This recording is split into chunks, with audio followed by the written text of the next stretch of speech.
Hello friends, the reading capsule पर आप सभी का स्वागत है। क्या आप भी कभी इस सवाल में उलझे हैं कि ध्यान आखिर होता क्या है? क्या ध्यान मतलब आंखें बंद करके बैठ जाना, या किसी खास आसन में घंटों तक शांत रहना, या फिर किसी मंत्र को बार बार दोहराना? अगर आपके मन में भी यही सवाल उठते हैं तो आप बिल्कुल सही जगह पर हैं। आज हम बात करेंगे ओशो की किताब ध्यान क्या है, कि एक ऐसी किताब जो ध्यान को रहस्य नहीं बल्कि एक सरल और व्यावहारिक अनुभव के रूप में समझाती है। तो चलिए इस यात्रा की शुरुआत करते हैं अपने भीतर की ओर। चैप्टर 1, ध्यान कोई अभ्यास नहीं है। ध्यान क्या है? सबसे पहले हमें यही समझना होगा कि ध्यान का मतलब क्या है। ओशो कहते हैं कि ध्यान कोई अभ्यास नहीं है, ध्यान कोई क्रिया नहीं है, ये कोई तकनीक नहीं है जिसे सीखा या सिखाया जा सके, बल्कि ध्यान तो एक स्थिति है, एक ऐसा अनुभव जो तब घटता है जब सब क्रियाएं थम जाती हैं, जब तुम कुछ कर नहीं रहे होते, सिर्फ होते हो। हमारी दिक्कत यही है कि हम सब कुछ करते करते इतने अभ्यस्त हो चुके हैं कि न करना हमारे लिए बहुत मुश्किल हो गया है। हम बैठते हैं तो कुछ सोचते हैं तो किसी निष्कर्ष पर पहुंचने की जल्दी होती है, लेकिन ध्यान कुछ भी पाने की दौड़ नहीं है। ध्यान तो एक मौन स्थिति है जहां न कोई इच्छा है, न कोई लक्ष्य, न कोई चिंता, केवल होना है। ओशो कहते हैं कि ध्यान को जानने के लिए कोई किताब पढ़ने की जरूरत नहीं, ध्यान को करने की जरूरत नहीं, बस उसे घटने देना है। लेकिन ध्यान तब घटता है जब तुम कुछ करने की कोशिश बंद कर देते हो। ध्यान एक प्राकृतिक अवस्था है, लेकिन तुम उस तक तभी पहुंच सकते हो जब तुम्हारा मन शांत हो जाए। पर ध्यान का विरोधी कोई और नहीं, वह है तुम्हारा मन। मन का काम है लगातार सोचना और ध्यान का स्वभाव है शून्य। ये दोनों विपरीत दिशा में चलते हैं। इसलिए ओशो कहते हैं कि पहला कदम है मन को देखना। तुम कुछ मत करो, सिर्फ अपने मन को देखो, कैसे वह भागता है, कैसे वह उलझता है, कैसे विचारों की भीड़ बनाता है। तुम केवल साक्षी बनो और बस यहीं से ध्यान शुरू हो जाता है। ध्यान कोई साधना नहीं है, न कोई अभ्यास, न कोई अनुशासन। ध्यान तो जीवन के स्वाभाविक प्रवाह में लौटना है। अब सवाल ये उठता है कि अगर ध्यान कोई अभ्यास नहीं तो क्या ओशो खुद भी ध्यान की विधियों की बात करते हैं? क्या ध्यान के लिए कोई प्रक्रिया जरूरी है, या वह भी एक भ्रम है? तो अगले अध्याय में जानेंगे ध्यान की प्रक्रिया क्या है और ओशो ने किस तरह की ध्यान विधियां सुझाई हैं जो आधुनिक मनुष्य के लिए कारगर है। चैप्टर 2, क्या ध्यान के लिए विधियां जरूरी हैं?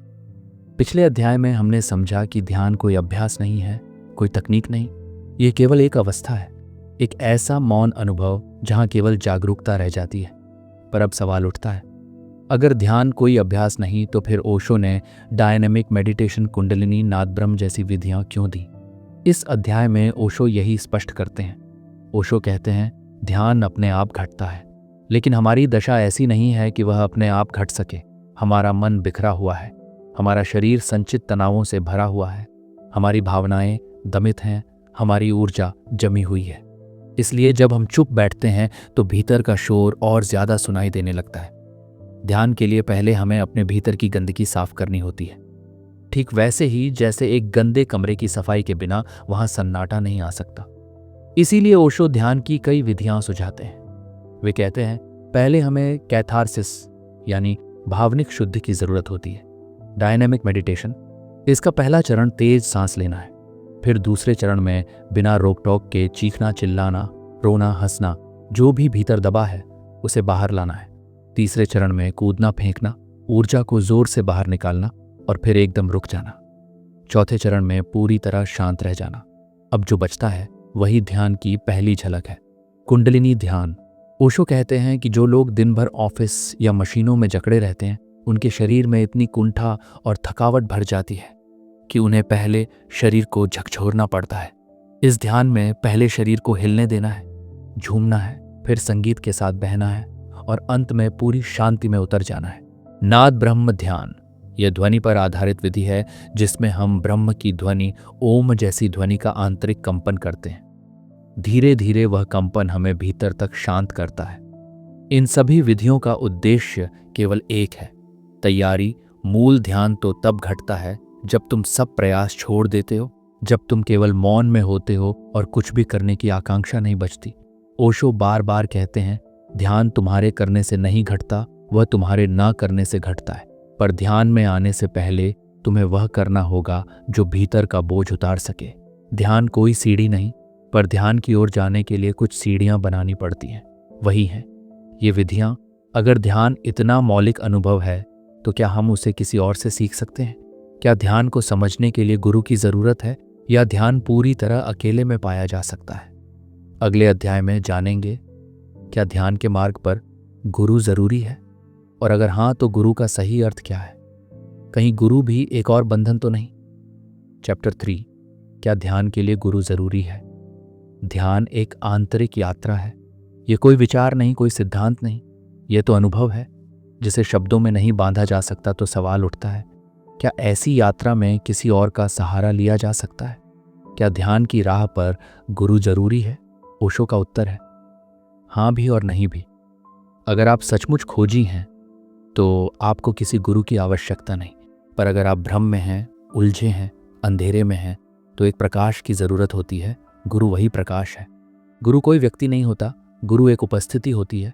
ओशो कहते हैं सच्चा गुरु कोई ऐसा नहीं जो आपको ज्ञान देता है, बल्कि ऐसा जो आपके भीतर पहले से मौजूद प्रकाश को प्रकट कर देता है। गुरु का काम है आपके झूठे अहंकार को तोड़ना, आपकी नींद को झकझोरना, आपको खुद के पास लाना। गुरु कोई भगवान नहीं, गुरु कोई मालिक नहीं। गुरु तो एक दर्पण है जिसमें आप खुद को साफ देख पाते हैं। लेकिन ओशो यह भी चेतावनी देते हैं, अगर गुरु को पकड़ा, उससे चिपक गए, उसकी पूजा में खो गए, तो वह ध्यान की राह से भटका सकता है। गुरु की सही भूमिका है आपको स्वतंत्र बनाना। स्वतंत्रता ही ध्यान की अंतिम दशा है। और अगर गुरु आपको निर्भर बना रहा है तो वह सच्चा गुरु नहीं। ध्यान एक ऐसा बीज है जो हर व्यक्ति के भीतर मौजूद है। गुरु केवल वे किसान हैं जो उस बीज को मिट्टी, हवा और प्रकाश दे सके, पर फल अंततः आपको खुद ही पकाना होता है। ओशो कहते हैं अगर आपको सच्चा गुरु मिल जाए तो भाग्य है, पर अगर न मिले तो ध्यान से रोका नहीं जा सकता। ध्यान आपका अपना स्वभाव है, आप अकेले भी उस तक पहुंच सकते हैं। अब सवाल ये उठता है, अगर ध्यान हमारे भीतर ही मौजूद है, अगर गुरु सिर्फ एक दर्पण है, तो फिर हमें ध्यान में क्यों इतनी कठिनाई होती है? ध्यान में बैठते ही मन क्यों उछलने लगता है? शांति की बजाय बेचैनी क्यों आती है? अगले अध्याय में जानेंगे ध्यान में सबसे बड़ी बाधा क्या है। क्या वह मन है, या हमारी धारणाएं, या फिर हमारा ही डर? चौथा अध्याय, ध्यान की सबसे बड़ी बाधा क्या है। ध्यान सरल है, ध्यान सहज है, ध्यान हमारा मूल स्वभाव है, फिर भी हम उससे इतने दूर क्यों हैं? जब भी हम ध्यान में बैठते हैं एक अजीब बेचैनी उठती है, सोच और कल्पनाओं का तूफान चलता है, शरीर में असहजता होती है और कभी कभी डर भी महसूस होता है। आखिर ये सब क्यों होता है? ओशो कहते हैं ध्यान की राह में सबसे बड़ी बाधा है हमारा मन। मन का स्वभाव है चालू रहना, वह कभी रुकता नहीं, कभी चुप नहीं होता। मन को केवल सोचने से मतलब है, वह अतीत में भागता है, भविष्य में कूदता है, परंतु वर्तमान में टिक नहीं सकता। और ध्यान होता है केवल वर्तमान में। जब भी तुम चुप होकर बैठते हो तब तुम पहली बार अपने मन से आमने सामने होते हो। तुम्हें महसूस होता है कि भीतर कितना शोर है, तुम्हारे विचार कितने बेकाबू हैं। यही टकराव तुम्हें बेचैन करता है। इसीलिए बहुत से लोग ध्यान से भागते हैं, क्योंकि ध्यान तुम्हें तुम्हारे ही भीतर के अंधेरे से मिलवा देता है। दूसरी बाधा है डर। ध्यान में जाने का मतलब है अपने पुराने अहंकार को छोड़ना, अपनी पहचानों को गिरा देना जो तुम नहीं हो, उससे मुक्त हो जाना। लेकिन मन को अपनी पहचान से बहुत लगाव होता है, इसलिए जैसे ही ध्यान भीतर उतरने लगता है डर पैदा होता है। ये डर मरने जैसा होता है। और हाँ, ध्यान में वास्तव में तुम्हारा अहम मरता है। ओशो कहते हैं ध्यान कोई आराम कुर्सी नहीं है। ध्यान एक क्रांति है, एक आंतरिक विस्फोट, जिसमें तुम पुराने से पूरी तरह मुक्त हो जाते हो, और यही मुक्त होना मन को असहज कर देता है। तीसरी बाधा है ध्यान को लक्ष्य बनाना। ओशो कहते हैं जिस पल तुम ध्यान को पाना चाहते हो उसी पल वह तुमसे दूर हो जाता है। ध्यान कोई उपलब्धि नहीं, ध्यान एक समर्पण है, कोई योजना या प्रयास नहीं, बल्कि संपूर्ण स्वीकार। इसी क्षण का जैसे तुम हो वैसे ही अपने को देखना, बिना बदले, बिना सुधार की इच्छा के। ध्यान तब आता है जब तुम उसे पाने की कोशिश छोड़ देते हो, तब वह अपने आप घटता है। अब सवाल ये उठता है, अगर मन ही ध्यान की सबसे बड़ी बाधा है तो क्या मन को खत्म करना जरूरी है, या क्या हम मन को सही तरीके से इस्तेमाल कर सकते हैं? क्या मन शत्रु है या उसे साधन बनाया जा सकता है? अगले अध्याय में जानेंगे ध्यान और मन का रिश्ता क्या है, क्या मन को नष्ट किए बिना भी ध्यान संभव है, या ध्यान का अर्थ है मन से पूरी आज़ादी? चैप्टर 5, ध्यान और मन का रिश्ता क्या है? अब तक हमने समझा कि ध्यान का सबसे बड़ा बाधक है हमारा मन, तो क्या इसका मतलब ये है कि ध्यान पाने के लिए मन को पूरी तरह खत्म कर देना चाहिए? क्या मन हमारा शत्रु है? ओशो इस अध्याय में इसका बहुत ही संतुलित और बारीक उत्तर देते हैं। ओशो कहते हैं, मन न तो मित्र है न शत्रु, मन बस एक उपकरण है, एक टूल। जैसे शरीर का कोई अंग, उसे ठीक से समझो तो वह तुम्हारी सेवा करता है, उसे बिना समझे इस्तेमाल करो तो वही तुम्हारा मालिक बन जाता है। मन की असली भूमिका ओशो बताते हैं कि मन का काम है निर्णय लेना, योजना बनाना, व्यवहार चलाना, बाहरी दुनिया में काम करना। लेकिन जब तुम भीतर जाना चाहते हो तो मन की कोई भूमिका नहीं होती। मन केवल विचार के स्तर पर काम करता है और ध्यान विचार शून्यता की अवस्था है। इसलिए ध्यान के समय मन को किनारे रखना पड़ता है। लेकिन मन को मारने की जरूरत नहीं, मन से लड़ने की जरूरत नहीं, बस उसे देखना है और उसे उसकी सीमा में रखना है।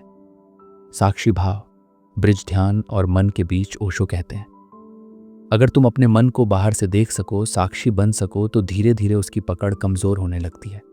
मन तब तक ताकतवर है जब तक तुम उसमें डूबे हो।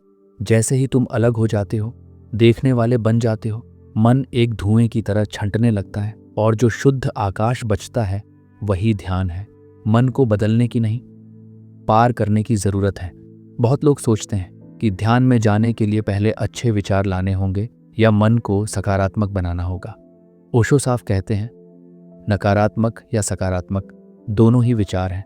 ध्यान तो विचारों के पार जाना है, जहां कोई लेबल नहीं, कोई जजमेंट नहीं, केवल मौन ध्यान। मन का विरोध नहीं, उसका पार जाना है। मन को नकारो नहीं, उसे दबाओ नहीं, उसे समझो और फिर उसे पार कर जाओ। जैसे सीढ़ियां चढ़कर छत तक पहुंचना, सीढ़ियां बुरी नहीं पर लक्ष्य नहीं, ध्यान वह छत है जहां पहुंचकर सीढ़ियां भी पीछे छूट जाती हैं। अब सवाल ये उठता है, जब हम मन के पार चले जाते हैं, जब विचार रुक जाते हैं, तो उस मौन में, उस खालीपन में आखिर क्या घटता है? क्या वह बस एक शून्यता है या वहां कोई गहराई, कोई उपस्थिति छुपी है? अगले अध्याय में जानेंगे ध्यान में मिलने वाली उस मौन उपस्थिति का रहस्य क्या है। क्या वह केवल शांति है या कुछ ऐसा जो शब्दों से परे है? क्या वहीं आत्मा और परमात्मा का पहला स्पर्श होता है? चैप्टर 6, मौन में क्या घटता है? पिछले अध्याय में हमने समझा कि ध्यान का स्वभाव विचारों से परे होता है, वो मन के पार है। अब प्रश्न यह है कि जब मन रुकता है, विचार शांत हो जाते हैं और भीतर पूर्ण मौन उतर आता है, तो उस मौन में क्या होता है? ओशो कहते हैं, ध्यान का अंतिम द्वार मौन है। लेकिन यह मौन शोर की अनुपस्थिति मात्र नहीं है, यह सिर्फ खामोशी नहीं है।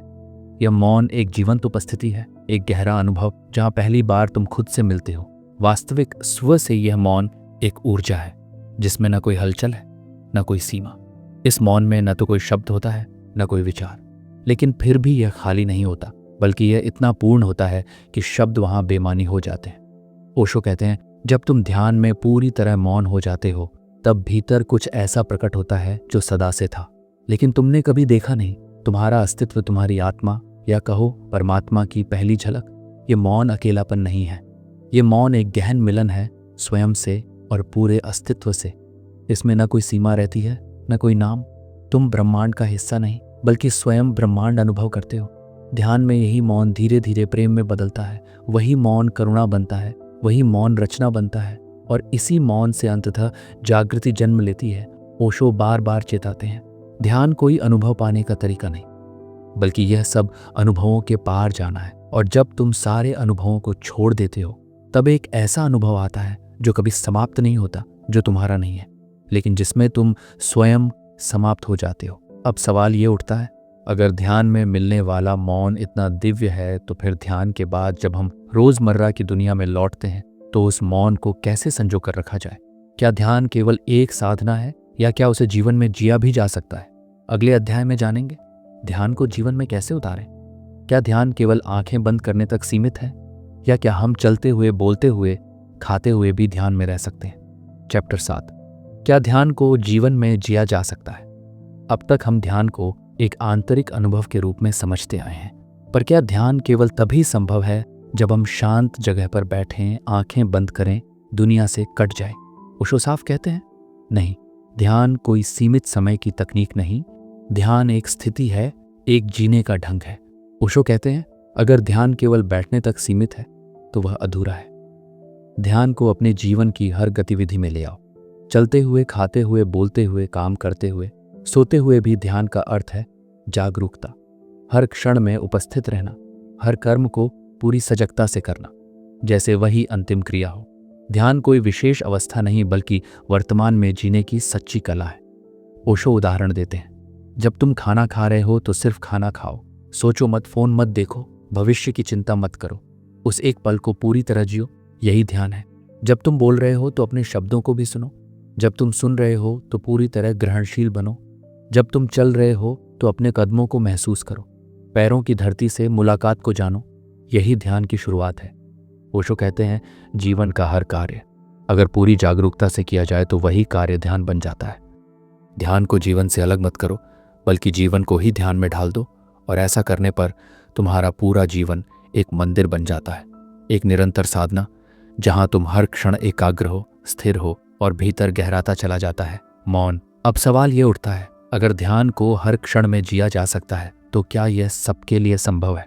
क्या एक सामान्य गृहस्थ जीवन में दुनियावी जिम्मेदारियों और व्यस्तता के बीच ध्यान को जिया जा सकता है, या इसके लिए सन्यासी होना जरूरी है?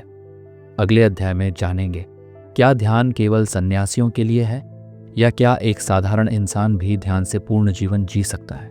चैप्टर 8, क्या ध्यान केवल सन्यासियों के लिए है? बहुत से लोगों के मन में एक गहरी धारणा है कि ध्यान केवल उन लोगों के लिए है जो दुनिया छोड़ चुके हैं, जो आश्रमों में रहते हैं, जो परिवार, व्यापार और समाज से मुक्त हैं। क्या यह सच है? ओशो कहते हैं, बिल्कुल नहीं ओशो। ध्यान को किसी भी वर्ग, किसी भी व्यक्ति, किसी भी परिस्थिति से परे मानते हैं। ध्यान कोई धर्म नहीं है, कोई परंपरा नहीं है, कोई जीवन शैली नहीं है, बल्कि यह तो केवल जागरूकता है।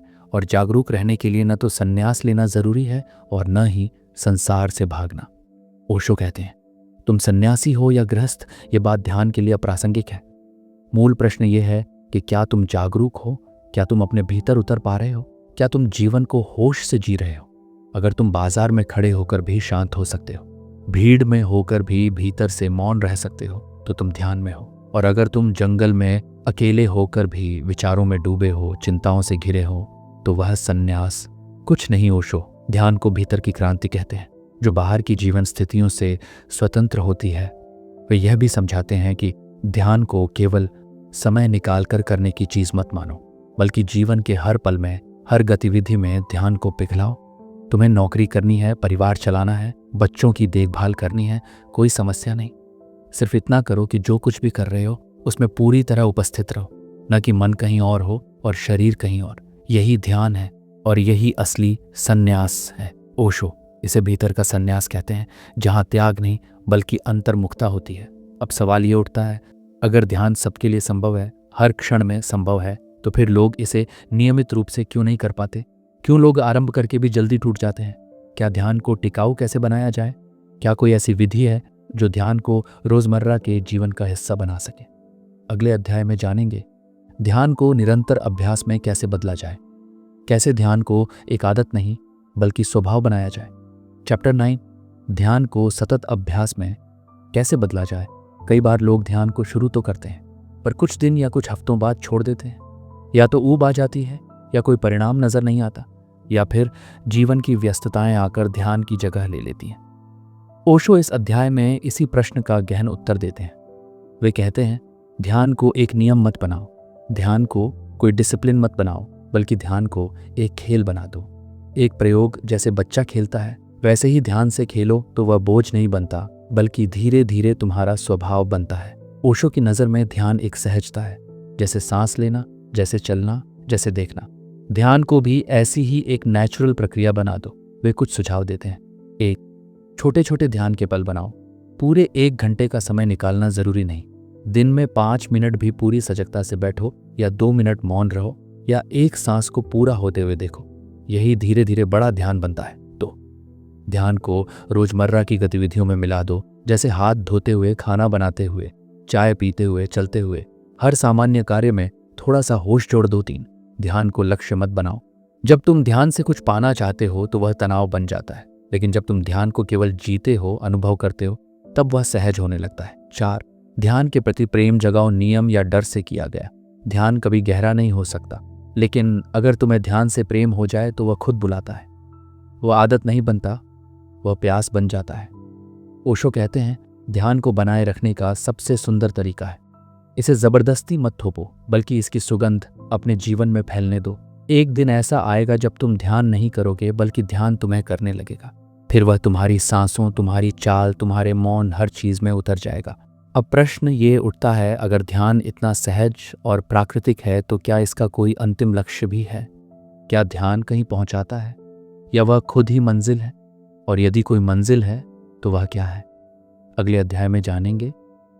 ध्यान का परम लक्ष्य क्या है? क्या यह आत्मा से मिलन है, या परमात्मा में विलय, या कुछ ऐसा जिसे शब्दों में नहीं बांधा जा सकता? चैप्टर 10, ध्यान का परम लक्ष्य क्या है? अब तक हमने जाना कि ध्यान क्या है, कैसे किया जाए और कैसे इसे जीवन में उतारा जाए। लेकिन अब एक अंतिम प्रश्न उठता है, ध्यान हमें कहाँ ले जाता है?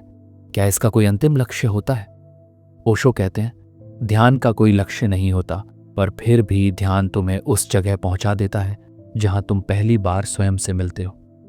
ध्यान कोई साधन नहीं, ध्यान स्वयं ही मंजिल है। जब ध्यान गहरा होता है तो विचार छूटते हैं, फिर इच्छाएं गिरती हैं, फिर पहचानें मिटती हैं, और अंत में मैं भी विलीन हो जाता है। तब जो बचता है वही है परमात्मा, या कहो शुद्ध चेतना। कोई रूप नहीं, कोई नाम नहीं, कोई लक्ष्य नहीं, सिर्फ होना, एक विशाल मौन होना जो सब ओर फैला है लेकिन शब्दों में अघोषित है। ओशो कहते हैं, ध्यान का अंतिम अनुभव है।